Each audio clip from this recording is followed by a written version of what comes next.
La Feria del Libro en Flores, de Alejandro Dolina.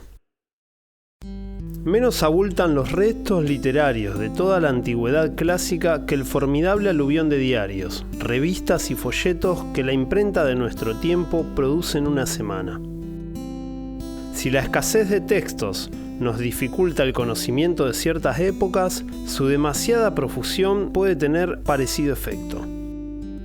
Cabe imaginar a los futuros historiadores debatiéndose en perpetuas dudas, complicados por infinitos textos contradictorios. Desde luego, siempre nos queda la esperanza del oportuno extravío de las obras superfluas, pero las enormes tiradas que permiten las máquinas modernas hacen cada vez más difícil la extinción de un libro indeseable. Y por otra parte, nada nos garantiza que el destino no depare el olvido a los genios y el recuerdo a los pelafustanes. Al respecto puede calcularse, no sin alarma, que habrá más copias de esta ínfima monografía que de muchísimas creaciones respetables. Un aficionado muy activo podrá leer en toda su vida unos 3 o 4 mil libros. Las arduas visitas a las ferias y exposiciones permiten a las personas espantarse ante lo que nunca leerán. La visión concreta del tamaño de la propia ignorancia suscita un terror parecido al que se experimenta mirando las remotas estrellas que jamás visitaremos. Para consuelo de las almas buenas, dígase que la mayoría de los libros y las estrellas no merecen recorrerse. En verdad, hoy cualquier cosa se convierte en un libro. Una lista de códigos postales, el catálogo de un vendedor de perfumes, las alaridas instrucciones para componer una caldera, el reglamento de un colegio, las ocurrencias automáticas de un poeta vulgar. Muchos genios han pasado a la historia sin dejar nada escrito. Hoy, en cambio, se editan los modestos silogismos de toda clase de individuos: comerciantes, adivinos, futbolistas, peluqueros, médicos, plomeros, cortesanos, manosantas, bandoleros y, cada tanto, escritores. El barrio de Flores conoció en sus años dorados pintorescas expresiones de este afán impresor. La editorial Senda Digna funcionó durante mucho tiempo en la calle Bogotá y fue un negocio brillante para su propietario, don Carlos Serrato, de quien sus enemigos murmuraban reputándolo analfabeto. Serrato publicaba obras de escritores aficionados y cobraba por ello altísimos precios. Además, se quedaba con casi todos los ejemplares y, si podía, los vendía en kioscos y librerías.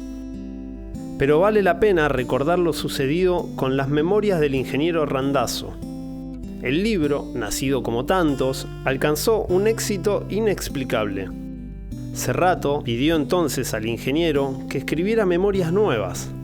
Randazzo se excusó indicando que ya había referido todo cuanto le sucediera en la vida, con la salvedad de unos pocos acontecimientos posteriores a la publicación. El editor tuvo entonces una gran idea. Pidió a Randazzo que relatara como propia otra vida diferente. No quiero la continuación de sus recuerdos, sino recuerdos distintos. Empiece de nuevo. Así nacieron las segundas memorias del ingeniero Randazzo, en las que el autor tiene 8 años menos, otro aspecto, otros gustos y otra familia.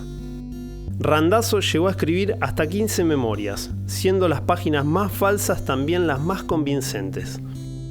La editorial Senda Digna tuvo algunos otros aciertos comerciales, como el diccionario de malas palabras, los versos puercos de Jorge Alén y las fotografías comprometidas de mi señora esposa, obra del fotógrafo Roberto Masitelli. Pero la mayor hazaña de esta firma fue la organización de la Feria del Libro de Flores. La muestra funcionó en forma permanente durante largos años, en un enorme galpón de la calle Aranguren. Serrato instaló allí mostradores, anaqueles, biombos y repisas. Alquiló pequeños sectores a todos los libreros del barrio. Pintó las paredes de colores brillantes y puso luces por todas partes. Interesó a algunos escritores para que se pasaran sonrientes por el lugar. Gastó una pequeña fortuna en publicidad, para que todos los lechuguinos de la zona se enteraran debidamente del asunto. Manuel Mandeb y los hombres sensibles de Flores solían concurrir a la feria, un poco por su amor a las letras y otro poco por las beligerantes damas que allí se floreaban. Muchas veces, con el objeto de seducir a jóvenes lectoras, los muchachos del Ángel Gris se fingían escritores y llegaban a firmar y dedicar ejemplares ajenos con el mayor descaro. La estrategia era sencilla. Se situaban cerca de algún puesto y esperaban a que alguna señorita comprara un libro. Entonces se acercaban sonrientes y les agradecían la elección. Algunas picaban. ¿Acaso es usted el autor de este libro? Por cierto, me llamo Carlos Marcucci. ¿Y usted cómo se llama? Ives Castanino era un verdadero especialista en estas imposturas. Con increíble eficacia se hizo pasar sucesivamente por Jorge Montes, Horacio Ferrer, Arthur Halley, John Steinbeck, Francis Bret Harte, Emile Zola, Edward Gibbons, Gutiérrez de Cetina, Giovanni Boccaccio, Quinto Horacio Flacco, Aristófanes, Diógenes Laercio y Homero. Se supo que una muchacha de Flores Sur fue seducida en 3 ocasiones por el músico de Palermo. La primera como Vargas Llosa, la segunda como Víctor Hugo y la tercera en forma directa y anónima. Un servicio gratuito muy solicitado en la feria era el de explicaciones de textos. Cuando alguien no entendía una obra o un párrafo, se presentaba a la ventanilla correspondiente y el empleado de turno aclaraba cualquier duda. Hay que reconocer que lo hacían de un modo superficial y expeditivo, tal vez a causa de las largas colas de clientes. Ilustremos con un ejemplo las características de esta labor esclarecedora. Se presenta una señora con un libro de Schopenhauer.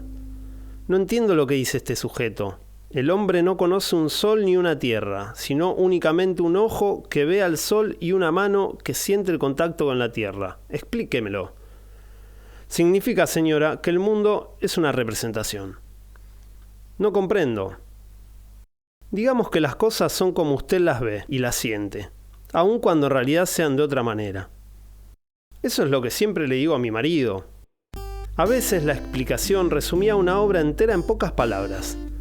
Terminé de leer la novela Crimen y Castigo y no consigo recordar de qué se trata. Verá usted, un hombre asesina a una anciana y luego se arrepiente. Ya decía yo que no era para tanto. Los críticos de la calle Condarco ocupaban un sector bien amueblado. Allí aconsejaban a eventuales compradores, anticipando las virtudes y los defectos de cada uno de los libros de la feria. Los juicios eran siempre negativos, pues, como sabemos, los críticos pensaban que el desagrado es un signo de superioridad. Don Carlos Serrato terminó expulsándolos. Los refutadores de leyendas atendían una pequeña biblioteca cientista y quemaban cada noche centenares de historias fantásticas. En el enorme sótano estaba la Biblioteca de los Sabios, contaba con miles y miles de volúmenes. Los insobornables empleados no permitían leer ninguno de ellos, sino después de pasar por infinitas pruebas de templanza y rectitud. Asimismo, existía un orden establecido para la lectura. Nadie podía abrir el libro 11 sin conocer cabalmente el 10. Cada 20 libros, las pruebas se repetían con mayor severidad. Al cabo de los libros y de las pruebas, era posible o imposible llegar al último libro, también llamado Libro de la Sabiduría, que estaba encerrado bajo 7 llaves en un cuarto oscuro. En aquel volumen misterioso estaba encerrado el secreto de la vida. Quien se asomara a sus páginas sería sabio. Algunos dicen que tenía 200.000 páginas, pero otros juraban que su texto consistía en una sola y terrible palabra. Manuel Mandev sostenía que el último libro nada decía y que el don de la sabiduría se adquiría en el camino. Unos malvados de Caballito trataron de leer de ojito el texto final y entraron al cuarto oscuro de puro prepo. Salieron enseguida, despavoridos, huyeron por Aranguren hacia el este y nada volvió a saberse de ellos. En un principio las actividades de la feria estaban estrictamente relacionadas con los libros, pero poco a poco el genio comercial de Don Carlos fue incorporando nuevas y más eficientes atracciones. En el fondo del recinto se estableció una churrasquería para la atención del lector hambriento. En otro sector se despachaban helados en verano y churros en invierno. Algunos puestos vendían bebidas de contrabando y los quinieleros recorrían la feria en forma continua. Las conferencias y debates fueron reemplazadas por la actuación de cantores y guitarristas. También se organizaron bailes, cuyo renombre llegó a exceder los ámbitos literarios. En algunos mostradores funcionaban pequeñas ruletas, tiros al blanco y otros juegos, cuyos premios eran libros. Después de la hora de cierre, las mismas mesas se usaban para timbas desfachatadas. En resumen, la feria acabó transformándose en el punto de reunión de la peor runfla del barrio. Los colectiveros cambiaban allí sus monedas, los faquires realizaban exhibiciones gratuitas, los adivinos tenían instalaciones propias con bolas de cristal y venta de amuletos. En los pasillos se amontonaban gitanos, profesores, estudiantes, patinadoras, caralizas y vendedores de elixir. Un grupo de equilibristas trabajaba en lo alto del galpón. Los muchachones crueles molestaban a las ancianas y los militantes políticos se manifestaban con bombos y banderines. Cerrato fue comprendiendo que los libros eran un estorbo para todos y los desalojó para instalar en su lugar billares, máquinas tragamonedas y juegos mecánicos. En sus últimos días, la feria fue una mezcla de kermés, bailongo, lupanar y borrachería, con unos cuantos libros amontonados en los rincones. La policía clausuró el local, no sin que protestaran indignados numerosos escritores e intelectuales del país y del extranjero. Hoy los vientos de flores se llevaron el recuerdo de Cerrato, y también el de los hombres sensibles. Persiste, sin embargo, bajo formas más moderadas y elegantes, el mismo loco negocio de los libros. Las ferias y exposiciones atraen a las muchedumbres. Las gentes apacibles no pueden disimular un cierto pudor cuando se hace pública una relación tan confidencial como la que uno tiene con los escritores. Pero aunque nos moleste el contraste entre el mundo íntimo de la lectura y estas exultantes romerías, nosotros saludamos con simpatía cualquier libresco amontonamiento.